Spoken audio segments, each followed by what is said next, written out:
Sukhoi Su-30 MKI, one of India's most modern fighter jets. It was developed by Russia specifically for India. Do you know it has some Indian roots? You may be surprised to know that it traces its history all the way back to the Second World War era. Yes, that's right. If we travel back in time to the year 1947, we find a young engineer named Mikhail Iosifovich Sukhoi. At that time, he was working with the Soviet Air Force Research Institute and was tasked with a critical mission. He was sent to England to study captured German aircraft from the Second World War. What he found in these war machines would spark an idea that would change the future of aviation. Back in those days, German aircraft like the Me-262 were already equipped with powerful turbojet engines, leaving the slower propeller-driven Soviet planes in the dust. This posed a serious challenge for the Soviet Air Force. They needed a solution to catch up, and quickly. That's where Sukhoi came in. As a result of his findings, Sukhoi developed a report suggesting that the Soviet Union needed to shift its focus from piston engine-powered aircraft to jet-powered ones. His proposal included three main points. Firstly, the need for new high-speed jet fighters to replace the existing piston engine fighters. Secondly, the development of advanced jet trainers for pilots to learn how to fly at high speeds and altitudes. And finally, the creation of special training jets for teaching pilots the skills needed to land safely after ejecting from their aircraft. These recommendations were not just based on his study of German aircraft, but also included ideas from other countries like the United Kingdom and America. For example, he suggested creating composite aircraft using American technology and training pilots with British jets like the Gloucester Meteor. In 1948, Sukhoi set up the OKB-52 Design Bureau at the Central Aero-Hydrodynamic Institute near Moscow. This was established with the goal of designing the first jet interceptor for the Soviet Air Force. Initially, the Bureau faced skepticism and criticism from the military and party officials, who questioned the need for such advanced aircraft. However, they eventually came around when it became clear that the enemy had powerful jet aircraft. By May 1952, Sukhoi had designed a promising new plane called the Su-30, which was built by the Novosibirsk Aviation Plant No. 153. Unfortunately, Soviet Air Force rejected this aircraft because it didn't meet their requirements for a high-altitude interceptor. Despite this setback, Sukhoi continued to work tirelessly, and by September 1953, he presented two new designs for jet interceptors. Fast forward to 1954, when the chief designer Vasily Messerschmitt approached the head of the OKB-52 with an offer. He proposed collaborating on the design of a single high-altitude interceptor. Combining the best features of both the Su-9 and Su-11, the result was a new aircraft codenamed T-4, which made its first flight in December of that year. It featured a swept wing and tail surfaces, a straight fuselage, an air intake in the nose, and a radar on top. All of these features were based on the Su-11 project. However, it used the engine from the Su-9 instead of the less powerful engine from the Su-11. In fact, this aircraft marked the debut of the more powerful engine in the Soviet Air Force. The first prototype was essentially a Su-11 airframe modified to accept this new engine. On June 17, 1956, the Supreme Court of the USSR adopted the new interceptor, which was named the Sukhoi Su-11. In the meantime, the US was developing the F-104 Starfighter, a high-speed, high-altitude interceptor that posed a significant threat to the Soviet Union. As a response, Sukhoi created a new version of the T-4 called the Su-30MKI, which aimed to improve the aircraft's performance even further.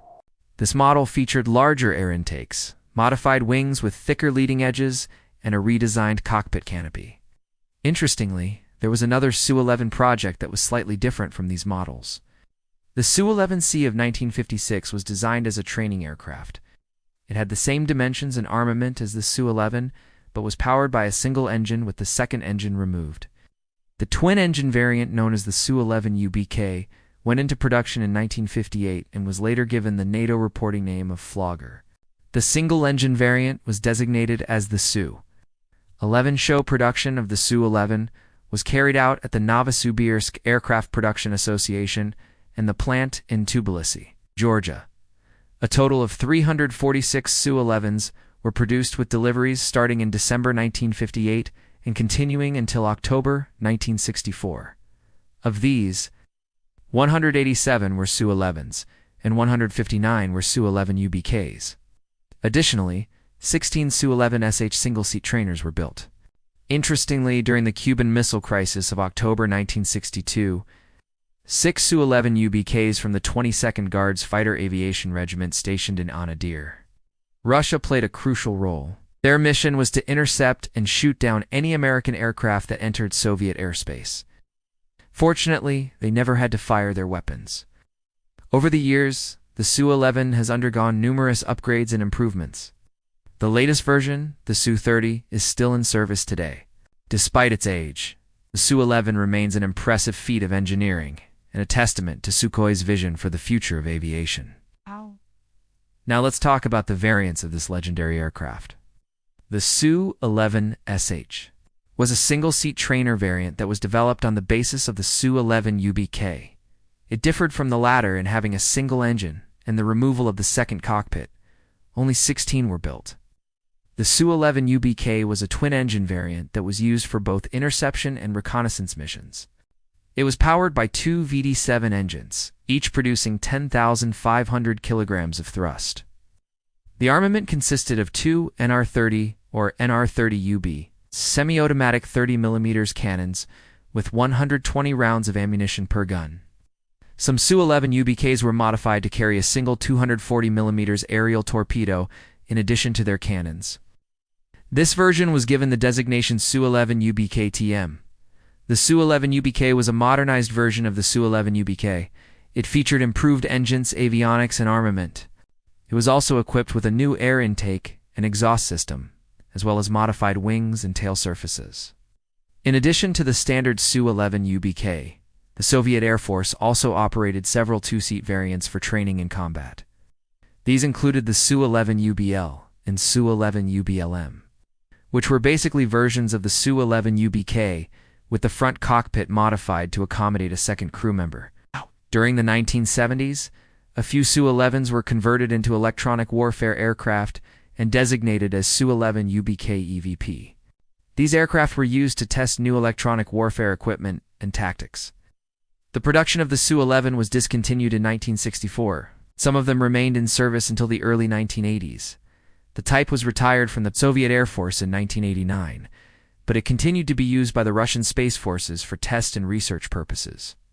Several Su-11s are on display in various museums throughout Russia and Eastern Europe. The Su-11 was a remarkable achievement for the Soviet aviation industry and a testament to the genius of its chief designer, Mikhail Sukhoi. It was a trailblazer in many ways, being one of the first swept-wing interceptors and one of the first aircraft to use powerful turbojet engines. Its impact on the development of subsequent Soviet fighter aircraft was profound, and its legacy continues to be felt today. Alright folks, that's all for now. If you enjoyed the video, please don't forget to hit the like button and share it with your friends and family. We would love to hear what you think. So leave a comment below and tell us what you want to see next. Don't forget to subscribe so you never miss out on our latest updates. Thanks for watching, and see you in the next one.